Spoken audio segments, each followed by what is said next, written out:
Agradecer muito aí todos os professores que estão aqui com a gente nessa reunião e falar que eu estou super orgulhoso aí de estar aqui no Instituto de novo. A última vez que eu estive aqui foi para uma banca de doutorado, e é um prazer estar aqui junto. Eu sou servidor da Fiocruz, então eu comecei na Escola Politécnica Joaquim Venâncio, lá da Fiocruz, então eu estou muito grato e para mim é um prazer muito grande estar aqui. O que eu preparei, eu acho que é o que todo mundo espera aqui, que foi a encomenda do nosso reitor. Falar um pouquinho do nosso cenário epidemiológico, como é que a gente está desenhando esse cenário epidemiológico e tirar algumas dúvidas se os professores acharem que é necessário. Eu vou colocar essa apresentação aqui, que é o nosso boletim epidemiológico, que depois o nosso reitor pode encaminhar para todos aí sem nenhum problema.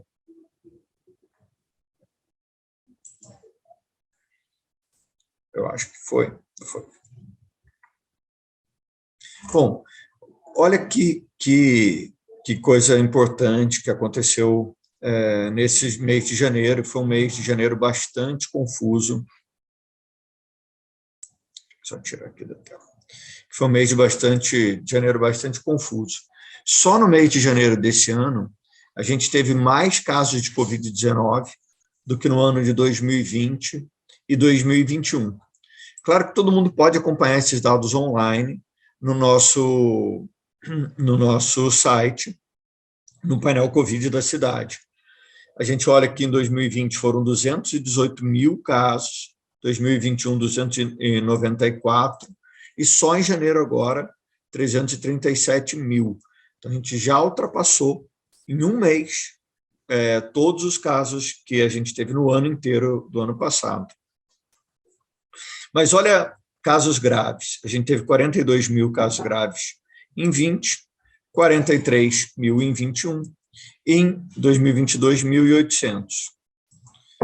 A gente teve 18 mil óbitos em 20, 16 mil em 21, 435 óbitos acumulados aí, que aí vem um pouco de dezembro, porque tudo isso aqui é por data de início dos sintomas. Então, a gente aqui traz óbitos do ano passado. E uma taxa de incidência altíssima desse ano, mas olha a taxa de letalidade de pessoas que morreram em relação às pessoas que tiveram Covid-19. É uma taxa de letalidade de 0,1, que ela é muito menor do que ela aconteceu nos anos anteriores. Uma taxa de mortalidade de 6,5. Então, é óbvio que a gente teve um cenário epidemiológico muito diferente por conta da vacina. A vacina, de fato, protegeu as pessoas de internarem e, de fato, de agravarem a óbito por Covid-19. Esse grupo das pessoas que foram a óbito e que tiveram casos graves, a maior parte deles, 88% deles, são pessoas que não tinham tomado a dose de reforço. E 46% deles não tinham tomado nenhuma dose de vacina. Então, hoje, a nossa maior preocupação é a circulação de pessoas que não se vacinaram. Então, pessoas não vacinadas podem colocar todo mundo em risco, mas principalmente a saúde delas em risco. Então, se uma pessoa que tem Covid hoje com dose de reforço pega Covid, a probabilidade dela internar é baixíssima. Mas se ela não tem dose de reforço, se ela não foi vacinada, essa probabilidade ainda é bastante alta. A gente pode ver que a curva de casos não acompanhou a curva de óbito e com a curva de novos casos. Essa foi a nossa curva em relação aos casos confirmados. Olha que curva inimaginável em outros tempos, a gente vê esse número de casos acontecendo simultaneamente. Mas ela acompanhou uma curva quase que idêntica à curva de outros países que também têm um percentual de pessoas vacinadas bastante alto. Então, ela acompanhou a curva do Reino Unido, mas também dos países, se você olha, desmembra ali o Reino Unido em Escócia, Inglaterra, País de Gales, você vai ver que todos eles têm é uma curva muito parecida, porque é um local do mundo bastante vacinado, com alta cobertura. Dos Estados americanos também, a gente acompanha uma curva, os Estados americanos que têm alta cobertura vacinal, uma curva bastante parecida, e outros países da Europa com curvas parecidas com a nossa. Então, essa é a curva de casos confirmados dia a dia. A gente pode ver que ela sobe bem rápido e cai. E na mesma velocidade que subiu, vem caindo. Por isso, a gente vai estar fechando aí alguns pontos de testagem na cidade. A gente testou muito, fizemos 1.500.000 testes. E aqui é o nosso percentual de testagem nesse período. A gente sai de menos de 1% de testes positivos. Então, para cada 100 pessoas que testavam, menos de uma era positiva, e a gente explode, vai a 43%, 42% de testes positivos, e agora a gente volta a cair, nesse momento a gente está com 16% dos testes positivos. Isso aqui é por área, a gente pode ver que esse aumento foi homogêneo, aí em todas as áreas uma curva muito parecida.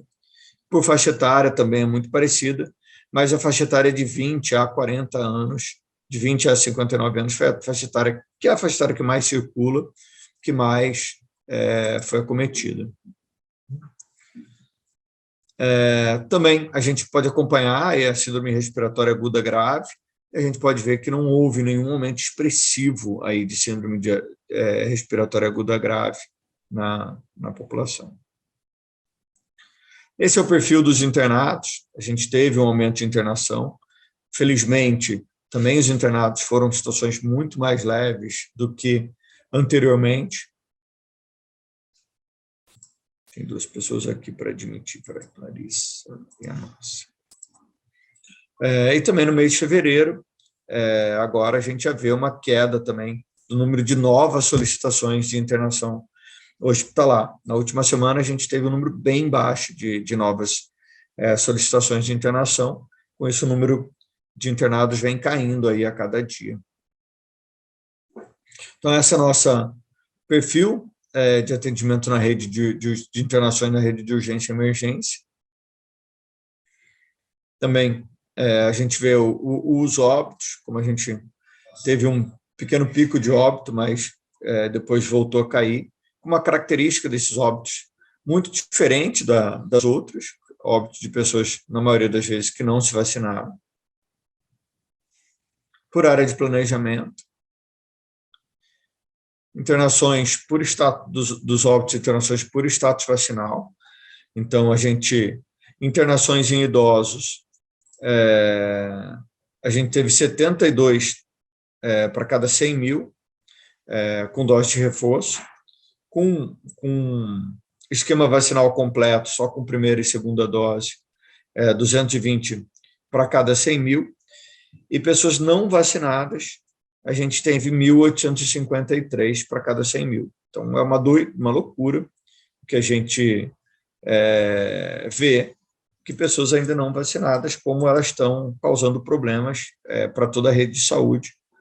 E a diferença entre alguém que tomou dose de reforço e que não vacinou nos idosos é de 26 vezes, e nos não idosos, de pessoas de 12 a 59 anos, isso é de 21 vezes. Então, 2 internados para cada 100 mil, de 12 a 59, e 57 de não vacinados, de 12 a 59. Fica muito, muito evidente a importância da vacinação, da dose de reforço, como a vacina tem, de fato, uma capacidade de proteger, de evitar a internação e óbito. Agora, a gente vê, em relação aos óbitos, então, óbitos em idosos, a gente tem uma diferença de 36 vezes, então, pessoas com dose de reforço têm 36 vezes menos chance de serem do que os não vacinados. Então, a gente compara aí os não vacinados com os vacinados em idosos, É muito diferente esse resultado, mas quando a gente olha do grupo de 12 a 59 anos, quem tomou dose de reforço tem 0,15 só, menos de uma pessoa para cada 100 mil tem a chance de ir a óbito. Se a gente vai olhar para quem não se vacinou, fica muito próximo ao que a gente tinha anteriormente 10,7. Então, tem 71 vezes menos chance de ir a óbito as pessoas de 12 a 59 anos. Então, qualquer doença que a gente vá comparar agora e compara uma pessoa não vacinada com uma pessoa vacinada com dose de reforço, a gente tem qualquer outra doença com uma chance maior de levar a óbito do que a Covid numa pessoa vacinada. Aí a gente olha a vigilância sentinela, né, dos casos de síndrome gripal. A gente pode ver aqui, reitor, como aumentou rapidamente o número de casos de pessoas com Covid em relação ao mapeamento viral. A gente pode ver que até a semana epidemiológica 51, em dezembro, 47, vocês conseguem ver o mouse caminhando? 47, 49, a gente vê em amarelo aqui, que a influenza A ela obtinha um predomínio no panorama epidemiológico, e depois você pega aqui nas primeiras semanas de janeiro e na última de dezembro, a Ômicron dominando completamente o panorama epidemiológico. Mesma coisa a gente vê quando a gente só olha casos de Covid, né? Olha como a Ômicron assume o panorama, que a Ômicron é o vermelhinho, né? O roxinho aqui, sei lá, que cor é essa? Um vermelho meio cinza aqui no meu computador. Meio cinza não, meio marrom, né? Então a gente vê que a Ômicron aqui, ela ocupa o predomínio do panorama epidemiológico muito rápido, né? Colocando a Delta num espaço bem pequenininho aqui embaixo. Aí a gente tem um panorama de pessoas vacinadas, a gente já tem 46% da população carioca vacinada com dose de reforço, mas praticamente todas as pessoas hoje já estão aptas a voltar a tomar a dose de reforço. Esses são as pessoas com esquema vacinal completo, primeira dose, segunda dose, dose de reforço. Aqui também um outro gráfico que está no nosso site. E a gente vê aqui um gráfico mostrando a comparação dos óbitos, nessa faixa negra aqui. E a gente olha a população com esquema completo na faixinha verde aqui. Conforme vai subindo o esquema completo, os óbitos também vão caindo, e a dose de reforço aqui ajudando. E é um pouco esse o nosso cenário epidemiológico. Ele tende a melhorar a cada semana, a cada dia. A expectativa é que a gente chegue num cenário epidemiológico muito, muito, muito favorável no final dessa semana, com uma queda muito expressiva, ainda maior, da positividade, e com uma queda ainda muito, muito expressiva da taxa de transmissão, que está uma queda muito acelerada, do mesmo jeito que subiu. Se a gente não tiver um cenário de uma nova variante crescendo, acho que a gente vai ter a gente vai ter um cenário epidemiológico muito melhor para os próximos dias. A previsão, como os outros países estão fazendo e outras cidades, é que a partir de meados de fevereiro, início de março, a gente praticamente já não tenha mais nenhuma medida restritiva imposta na cidade do Rio de Janeiro. É um pouco esse panorama. Vou ficar super disponível para responder as perguntas, e se vocês quiserem eu posso até já ir lendo as perguntas para responder, ou o pessoal vai se inscrevendo, não sei como que é melhor formato. Professor Rafael, muito obrigado, e obrigado aí a todos os professores que estão aí na sala. Bom, pessoal, agradecer aí essa apresentação dos dados. A gente tem algumas perguntas aqui, a gente vai abrir para algumas perguntas, né, aproveitando aí ainda o horário que a gente consegue ter a presença do secretário. E aí, quem quiser se inscreve aí para a gente colocar, mas já tem umas perguntas aqui, Daniel, muito relacionada também à questão dos demais municípios, assim, como é que você também tem visto, e aí é interessante até o impacto dos municípios da Baixada, por exemplo, que possa ter na cidade do Rio de Janeiro, ou ao contrário, né, assim, esse cenário. Será que você conseguiria fazer uma avaliação, assim, como é que também está esses municípios também da Baixada, a sua perspectiva em relação até esses números também, que você tem visto? A Omicron, ela se comportou muito parecida também no interior e também em outros estados da federação. Se a gente olhar, todo mundo tem um gráfico muito parecido.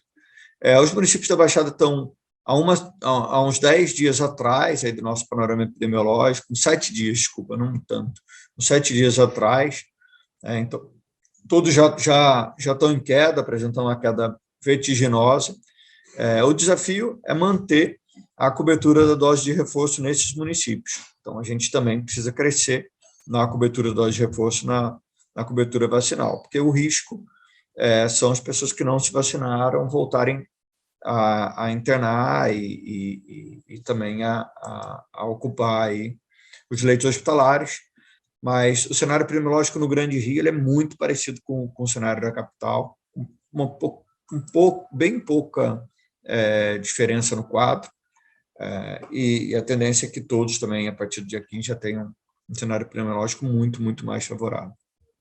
E, Daniel, tem uma outra pergunta aqui, assim, qual é a expectativa também nesse efeito em relação a carnaval, né, assim, porque a gente acabou tendo um cenário de Réveillon e acabou tendo um aumento também na Ômicron, apesar desses dados, né, como você apresentou, eles são bem diferentes do ano passado. Mas o carnaval também, existe algum planejamento especial para esses aumentos de casos, essa expectativa?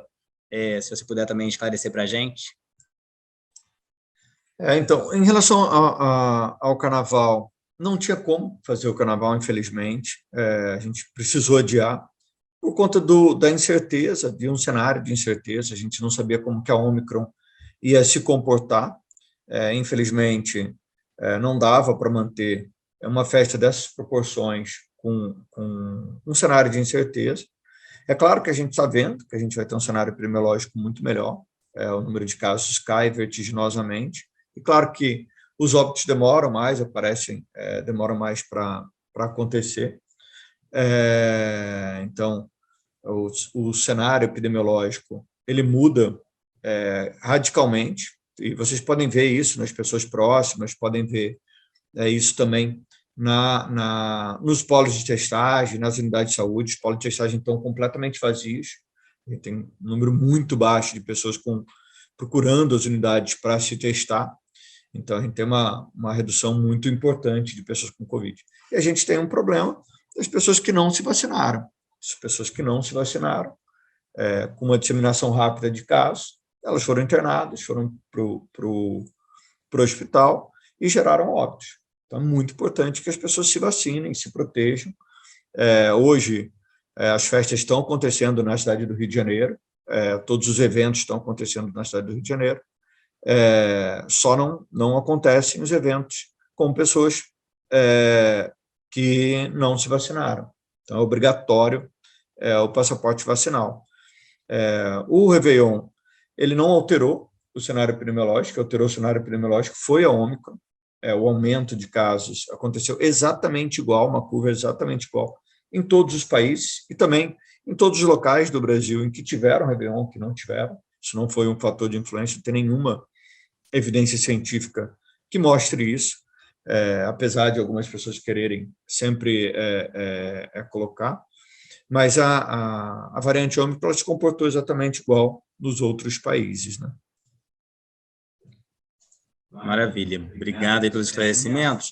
Gente, quem está escrevendo aqui as perguntas, eu estou tentando pegar aqui essas perguntas mais gerais, né, em relação aos dados. Acho que eu posso ir lendo, se você prefere. Não, eu acho que já foi, não? Não, tem a Gabriela aqui que fala da questão dos óbitos. Sim, Gabriela, não teve recorde de óbitos, né, os óbitos que aconteceram aconteceram, a gente já teve um número de óbitos muito maior do que a gente teve agora, e os óbitos mesmo, a maior parte deles está localizado em pessoas não vacinadas. Isso é um problema, claro que a gente não quer óbito nenhum, mas agora com a queda da internação, também a gente vai ter queda de óbitos. A gente tinha 950 pessoas internadas com Covid na cidade, no dia 20, no meados de janeiro, agora a gente tem 320 e 100 novas internações, isso vem caindo aí de maneira bem expressiva. É claro que é uma digitação que demora um pouco mais, que aparece no consórcio de imprensa um pouco mais tarde.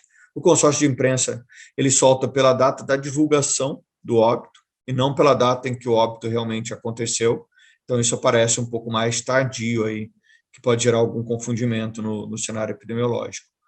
E a gente adiou os blocos de rua, porque não tinha condição, adiou a festa, mas manteve o feriado.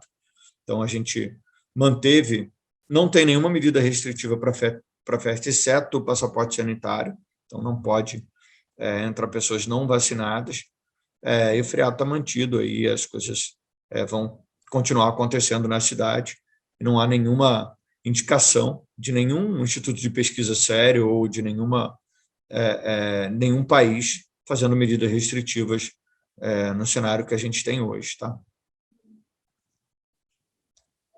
De distanciamento, tal, de sala de aula, mas vamos específico, né? Podemos falar disso, assim. O UFJ já tem um plano de retorno presencial a partir de janeiro. Considera que possamos retomar 100% dos alunos, lembrando que a maioria dos nossos campos não conseguem retomar 100%, mantendo o método de distanciamento. Não faz mais sentido a gente falar em distanciamento entre alunos, as pessoas estão convivendo no dia a dia, nos transportes, nas festas, nos eventos, então a gente não tem mais uma regra de distanciamento de 1 metro, é um outro cenário epidemiológico. Agora, é muito importante que a gente estimule que os nossos alunos estejam vacinados e também que a gente possa garantir que todos os nossos professores tenham feito a dose de reforço.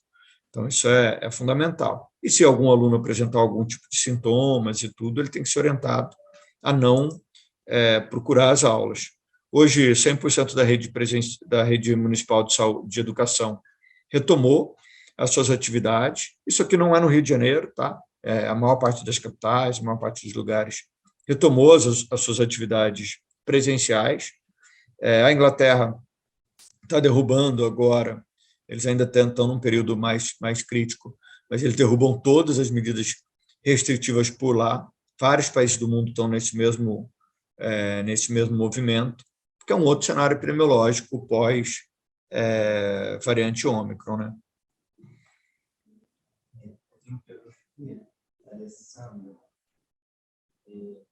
Nas opiniões, a exceção dos não vacinados, temos condições de vacinar e abaixo da idade por 21 anos. Como é que é? Não entendi, Alessandro, né? A exceção dos não vacinados, temos condições presenciais da sala de aula e retomada da cobertura? Temos condições, sim, Alessandra. A gente deve retomar as atividades em sala de aula. Eu não sei os outros. Certamente, para retomar a sala de aula, tem um monte de outras questões que envolvem, além da Secretaria de Saúde e além do panorama epidemiológico. Mas hoje, todas as instituições de pesquisas sérias que avaliam os dados de Covid e os principais países do mundo e tomadores de decisão recomendam o retorno normal às atividades educacionais, mas também às principais atividades da nossa sociedade. O ideal, eu não sei se é possível também com a legislação, com coisa, é que a gente estimule que os nossos alunos, os nossos professores estejam vacinados, se possível, claro, mas principalmente os professores estejam vacinados com a dose de reforço.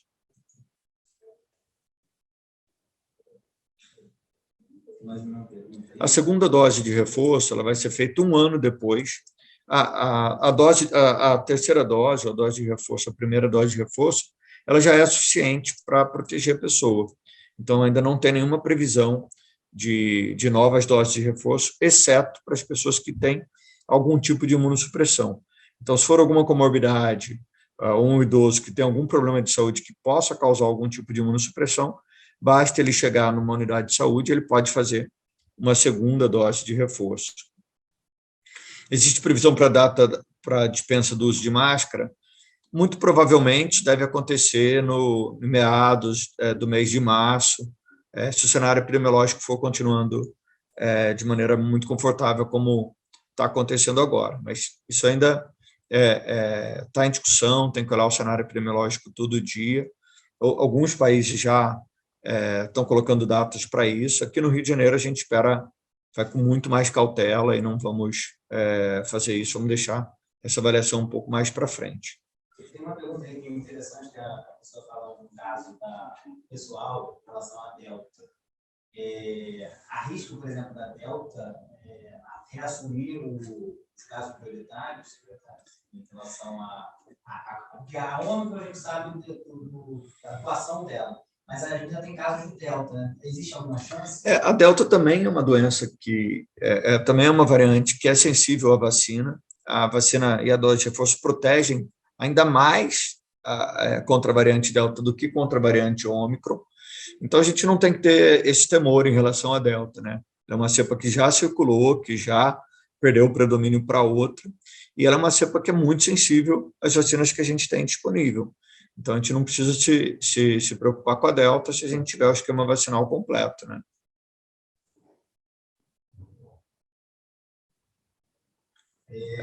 A Ana Adelaide, a senhora afirma que não é mais necessário distanciamento mínimo entre as pessoas para evitar o espalhamento da Covid? Afirmo sim, Ana, exatamente. Já é o momento agora da gente retomar as nossas atividades sem distanciamento. A gente tem um outro cenário epidemiológico, uma taxa de transmissão em queda, em franco declínio, então o distanciamento não vai mais fazer grandes diferenças nesse momento, até porque na variante Ômicron, principalmente, quando ela se espalhou numa velocidade muito grande. Então, todo mundo foi contactante, não havia outra maneira. Isso aconteceu em todos os países. Então, não tem mais nenhum protocolo que defina aí o distanciamento nesse momento, como não existia antes em relação à gripe ou a outras doenças. A nossa preocupação com o distanciamento são com as pessoas que podem agravar e ir a óbito.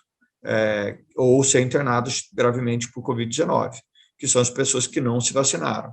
Então, o ideal é que a gente mantenha as pessoas não vacinadas o mais distante possível de qualquer tipo de relação social, né? Algum tipo de recomendação em relação ao afastamento de pessoas com comorbidade, mesmo após vacinadas? Não há, a não ser que seja uma comorbidade que cause imunossupressão. As pessoas com comorbidade podem voltar a ter atividade, encontrar outras pessoas, desde que tenham realizado a dose de reforço. O secretário mesmo colocou que as pessoas não vacinar colocam em risco entre si e outras pessoas, eventos de passaporte sanitário. Algumas universidades já se manifestaram no sentido de garantir esse passaporte, como a FRJ vai se posicionar. Cara, eu acho uma decisão muito difícil de tomar em relação à FRJ e queria colocar minha opinião, porque o ensino, a escola, eles são equipamentos de proteção social também. Então, tem que se pensar o quanto isso vai impactar na comunidade escolar e tudo. É uma decisão muito, muito, muito difícil e muito complexa, que vocês vão saber tomar a melhor decisão de maneira coletiva aí, né? Sobre o passaporte da vacina, poderemos cobrar legalmente? Possível. Essa é uma decisão difícil, tem que se pesar os prós e contras nesse processo, porque uma pessoa não vacinada, ela precisa ser protegida. Então, tem que ver como é que a gente faz isso. Mesmo com o aumento de óbitos no Brasil nas últimas 24 horas, esse aumento de óbitos no Brasil, ele é decorrente da variante Ômicron, ele é predominante de pessoas não vacinadas, e o consórcio de imprensa solta o número de óbitos registrados, e não o número de óbitos que realmente aconteceu. Pessoal, se tiver mais alguma pergunta, registrar aqui. Distanciamento, máscaras, importantes recomendações dos pesquisadores da Fiocruz, segundo o último boletim. Secretária, as máscaras cirúrgicas e tecido usado corretamente substituir a N95, A N95 ela tem um nível de proteção melhor, elas são muito boas, só que muitas vezes elas são um pouco acessíveis. Então, tem que avaliar se é possível ter N95 para todo mundo. E uma máscara cirúrgica, como a minha, é a máscara que eu uso constantemente, ela protege mais do que as máscaras de tecido comum. Então, ela é uma boa máscara para utilizar também, ela também alcança um nível de proteção bastante razoável. Temos dúvidas internas da FRJ, vai continuar a reunião depois para coisa. Beleza. Eu acho que Rafael, isso, eu estou disponível. O que eu acho interessante assim, as pessoas que hoje têm comorbidade não poderiam se vacinar. Tem alguma... Como é que a gente lida com essas pessoas também? O que você pensa assim, nesses espaços? Eu não conheço nenhuma pessoa que tem comorbidade que não poderia se vacinar. E olha que eu sou consultado bastante sobre isso. A gente tem vários tipos de vacina hoje. A gente tem uma vacina de RNA, uma vacina de vírus inativado. São várias plataformas de vacina. Então, vacina de vetor viral. Então, a gente pode ver qual a melhor vacina para algum caso específico que, de fato, tenha alguma contraindicação específica, alguma reação específica a alguma vacina, mas são situações muito raras. Eu desconheço aí, de fato, na verdade, as pessoas que são mais vulneráveis, que têm mais doenças ou comorbidades, elas precisam se vacinar o quanto antes, né? E da reação, todo mundo que quer tomar a primeira dose está liberado para tomar, né? E a dose de reforço também. Se a pessoa quiser tomar o reforço, ela pode tomar a hora que ela quiser, pode antecipar até o reforço se ela quiser. Maravilha. Gente, eu não sei se vocês estão me ouvindo, vocês estão me ouvindo? Eu não sei se eu estou usando o som dali, porque como o meu aqui está dando eco, não sei se vocês estão... Rafael, está bem baixo. Tá bem baixo. Oi, pessoal. Então, agradecendo aí, a gente tentou fazer o máximo de perguntas aí. A gente vai continuar a reunião não acabou, né? Esse primeiro momento que teve a participação do secretário. A gente agradece demais, Daniel, a sua presença aqui, essas dúvidas, porque eu acho que dá um cenário que até a Prefeitura do Rio tem um cenário importante aí nessa atuação na pandemia, né? Eu acho que é um exemplo bem interessante, porque usa o conhecimento da Fiocruz, o seu conhecimento como profissional da área, e consegue a gente ter uma perspectiva aí muito melhor do que algumas outras cidades. Óbvio que a gente sabe que algumas cidades, e algumas que a gente tem campos, têm dificuldades, são cidades menores, então a gente também tem tentado dialogar com essas secretarias, então é importante pelo menos entender esse cenário. Aí te agradeço demais todas as dúvidas que você tirou aqui. A gente vai continuar a reunião, gente, eu vou pedir só 2 minutinhos para a gente, um intervalo rápido, e a gente continua, e aí a gente vai poder tirar dúvidas de todas as comissões em relação aos procedimentos do Comitê Operativo de Emergência, da Pró-Reitoria, dos campos, estão todos aqui presentes, e a gente consegue dar continuidade. Queria agradecer e queria aproveitar, eu te dar um presente, secretário, para você aí, pedir para você pegar e mostrar o seu presente, um presente aí que ele ganhou do Instituto para poder divulgar aí as nossas ações. Você sabe que esse álcool aí foi um álcool produzido pelos nossos estudantes e servidores, naquele momento que mais faltou álcool, a gente produziu e doou para várias comunidades, várias espaços na área de saúde, naquele momento que o álcool sumiu e a gente conseguiu fazer a produção. Então, é um prazer aí ver você com o Instituto. Você já é uma pessoa da área pública, defende muito a área pública, então também é importante você estar aí defendendo o Instituto, e a gente conta sempre com a sua disponibilidade para ajudar a gente aqui também a gerar soluções, assim como a gente também, né, a gente tem um campus focado na área da saúde em Realengo, né, que eu já fiz o convite e agora faço também, quando você estiver pela região da Zona Oeste, vamos conhecer o campus de Realengo para você ver um pouquinho do trabalho que a gente faz lá na Clínica Escola, que eu acho que é uma ação bem, bem interessante. Então, muito obrigado. Reitor, obrigado. Eu queria também falar, usem a rede municipal, é uma rede que está aberta para formação, então a rede está super disponível, o que vocês necessitarem e tudo, a rede está aberta para isso. Respondendo para a CS lá em Realengo, né? Lembro. Não, então, a gente tem o curso técnico de ACS, que vai ser uma iniciativa super importante, vai ser um processo incrível, Então, contem com a Secretaria Municipal de Saúde para isso também. E também para os professores que estão aqui, que foram convidados, aceitem as nossas bancas lá da Fiocruz e convide a gente também, que essa interação é super boa. Obrigado, pessoal. Um abraço. Tchau, tchau.